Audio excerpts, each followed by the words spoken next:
அன்பான நண்பர்களே, நண்பர்களின் துணைவியார்களே மற்றும் இங்கு எங்கள் கல்லூரியிலிருந்து நமக்கு ஒரு பிரமீடு நிகழ்ச்சியை நடத்த வந்திருக்கும் எங்கள் கல்லூரி மாணவர்கள் இவ்விழாவிற்கு வருகிறவர்களுக்கு வரவேற்று இந்த நாளில் நம் அனைவரையும் ஒன்று கூட வைத்த இந்த வாட்ஸ்அப் குரூப்பிற்கு முதலில் நன்றி கூறுகிறேன்.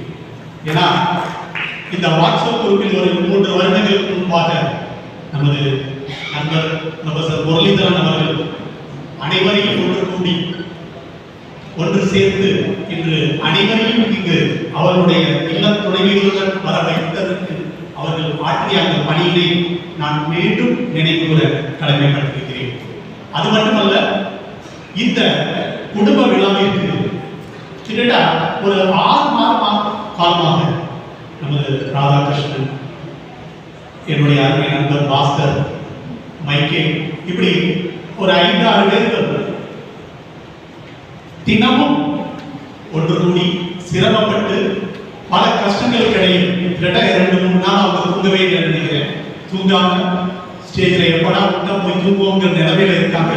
அந்த நிலைமையில அவங்க நம்மளை அரும்பாடுபட்டு இங்கு சேர்ந்திருக்கிறார்கள். அவர்கள் ஒவ்வொரு வீடாக சென்று அழைத்ததின் பேரில் நிச்சயமாக இவர்கள் வந்து நேரில் அழைத்திருக்கிறார்கள். நாம் போக வேண்டும் என்ற எண்ணத்தினாலே சிலர் நாம் வந்திருப்போம். அவர்கள் அனைவரும் சார்பாகவும் மீண்டும் அவர்களுக்கு நமது நன்றியினை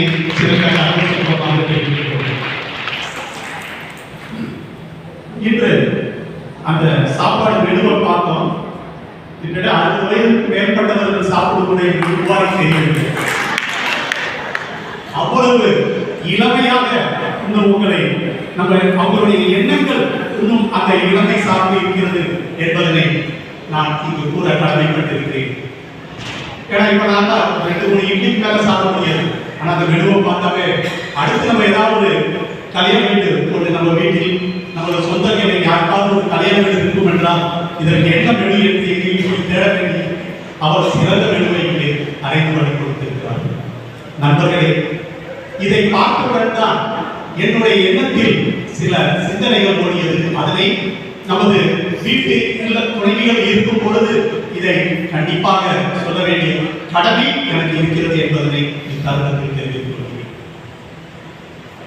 ஒரு கூட்டு குடும்பம் என்று அந்த விருட்சக மரம் வளர்ந்து இருந்த காலத்தில் முதியவர் என்பவர் ஒரு அறிவு பெட்டகமாக, அனுபவ சுரங்கமாக, அன்பின் இலக்கணமாக, பண்பின் உறுப்பிடமாக இருந்த காலம் ஒன்று உண்டு. ஆனால் வீட்டில் ஆணிவேராக இருந்தவர்களை இன்றைய இளைய சமுதாயம், அதாவது 2 ஜெனரேஷன் தாண்டி சமுதாய சீர்கேடுகளின் விளைவாக இன்று நிறைய குடும்பங்கள், கிட்டத்தட்ட ஒரு 50% குடும்பங்கள் என்றே சொல்லலாம், அங்கு இருக்கக்கூடிய முதியவர்கள், 70 வயதுக்கு மேற்பட்ட முதியவர்களின் நிலைமை, அவர்கள் கேட்கும் அந்த வார்த்தை, அவர்கள் இருக்கும் நிலை கிட்டத்தட்ட மிகவும் கவலைக்குரிய இடமாக நாம் இருக்கிறது. அவர்கள் தங்களுடைய வாழ்க்கையின் பின்பகுதியை நாம் எவ்வாறு தொடரப் போகிறோம் என்று கவலையுடன் இருக்கக்கூடிய நாட்கள் இருக்கிறது. நான் இங்கே கூற வேண்டியது, ஒரு பக்கம் 50% நல்ல குணங்கள் உள்ள குழந்தைகள் இருக்கக்கூடிய குடும்பங்கள் இருக்கிறது. நாம் கவனிக்க வேண்டியது அந்த 50% அல்ல, நம்மளுக்கு எது தடையாக இருக்கிறதோ அதை பற்றி நாம் சிந்திக்க வேண்டியது இருக்கிறது. ஏனென்றால் நம்ம தமிழகத்து பெற்றோர்கள் நம் பிள்ளைகள் மேல் கொண்டிருக்கக்கூடிய பற்று பாசம் அளவிட முடியாதது. அந்த அளவிட முடியாத பற்று பாசத்தினால் இன்று நிறைய சங்கடங்கள் உருவாகிக் கொண்டிருக்கிறது என்பதனை நான் தருணத்தில் தெரிவித்துக் கொள்கிறேன். என்னுடைய வீட்டிற்கு அருகே அவருடைய ஒரு பெற்றோர்கள் 2 பேருமே கவர்மெண்ட் ஜாப்ல வேலை பார்த்தவங்க. பிள்ளைகளுக்கு சென்னை, விருதுநகர் என்ற இடத்தில் சொத்துக்கள் அனைத்தையும் சேர்த்து வைத்திருக்கிறார்கள். ஆனால் இன்று அவர்கள் ரிட்டையர்ட் ஆன பிறகு சொத்துக்கள் எல்லாம் அவங்களுக்கு 2 குழந்தைகள், ஒரு பையன் அமெரிக்காவில் இருக்கான், இன்னொரு பையன் இந்தியாவில் தான் இருக்காங்க. 2 பேருக்கு சொத்துக்களை பிரித்து கொடுத்தாங்க. கடந்த வாரம் அந்த பையன்கள் அவங்க வீட்டை விட்டு வெளியேற்றி அவங்களுடைய தந்தையார் இறந்து விட்டார். அவங்களுடைய தாயாரை முதியோர் இல்லத்தில் கொண்டு சேர்த்து விட்டார்கள். இன்றைய சூழ்நிலை இதுவாகத்தான் இருக்கிறது. நாம் எல்லாருக்கும் அந்த சூழ்நிலை வரும் என்று கூறவில்லை. ஆனால் வரும் பட்சத்தில் நாம் எப்படி இருக்க வேண்டும் என்பதற்காக இத்தருணத்தில் நாம் யோசிக்க வேண்டிய ஒரு நேரமாக நான் இதை கருதுகிறேன். நாம் கஷ்டப்பட்டு சேர்ந்த பணம் நிறைய இருக்கிறது. நம்மளுடைய வாழ்க்கையில் நோய், முதிர்வு, இறப்பு என்பது கண்டிப்பாக வரப்போகிறது. நாம் வாழ்ந்த காலத்தை விட நாம் வாழப்போகிற காலம் மிகவும் புரியதுதான். அந்த வாழப்போகிற காலத்தில் நாம் மிகவும் சந்தோஷமாக நாம் பெற்ற அந்த செல்வத்தினை நாம் சிறுக சிறுக சேர்த்து நாம் இறக்கும் பொழுது அதில் நிறைய சேர்த்து வைத்தோம் என்று இல்லாமல் நன்றாக நம்மளுடைய துணைவியாருடன் நாம் எங்கெங்கெல்லாம் செல்ல வேண்டுமோ அங்கெல்லாம் சென்று நம்மளுடைய வாழ்க்கையினை இருக்கக்கூடிய அந்த நாட்களை இன்பமாக கழிக்க வேண்டும் என்பதை நான் தெரிவித்துக் கொள்கிறேன். அது மட்டுமல்ல, நீங்கள் எத்தனை சொத்துக்கள் வைத்திருந்தாலும் அந்த சொத்துக்களில் சிலவற்றை பணமாக மாற்றும். அந்த பணத்தினை தங்களுடைய துணைவியாருக்கு அவருடைய வாழ்க்கையில் இருக்க வேண்டிய இருப்பிற்கு எவ்வளவு வேண்டுமோ அதற்கு அதனை பணமாக வைத்திருங்கள்.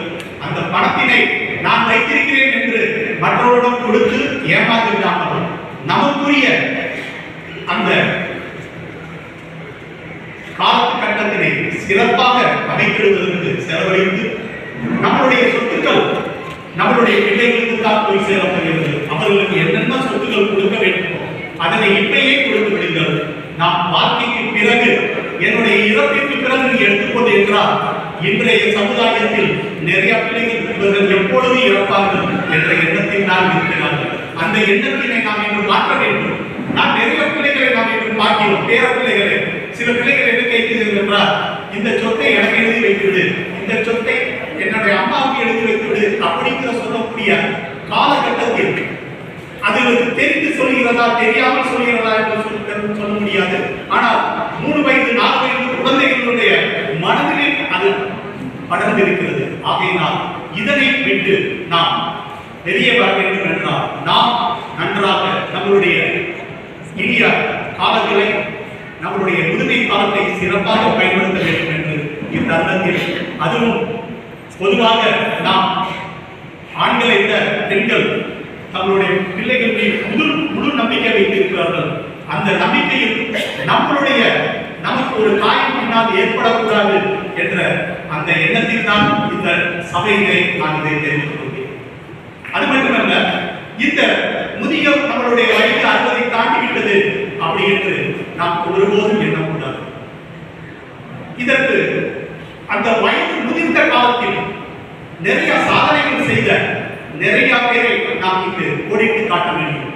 அப்துல் கலாம் அவர்கள் அவருடைய 83வது வயதிலும் இளைஞர்களை உருவாக்க வேண்டும், அவருடைய வாழ்க்கை தரம் உயர வேண்டும் என்பதற்காக 83 வயதிலும் மேடையிலே பேசி மேடையிலே இருந்தார்.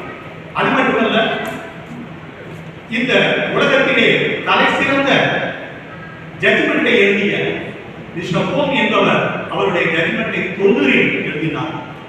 அது மட்டுமல்ல, சிறந்த இலக்கியங்களை உருவாக்கிய இலக்கியவான்கள் அவருடைய வயது 80-83 கூட அவர்கள் சிறந்த இலக்கியங்களை எழுதியிருக்கிறார்கள்.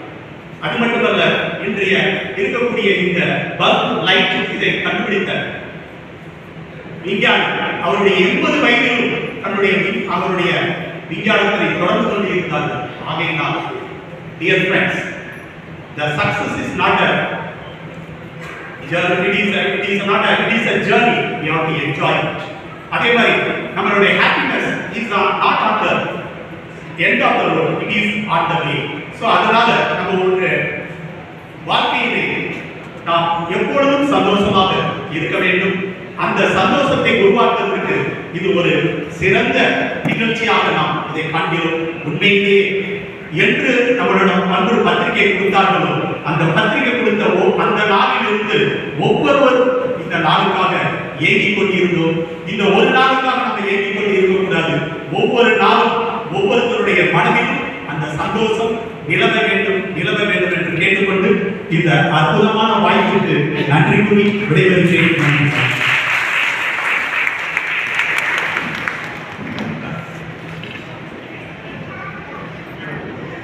அருமைங்கிற நம்ம நண்பர் வந்து வருகிறார் பார்த்தா மாணவ கலையிலேருந்து வருகிறார் இருக்காரு.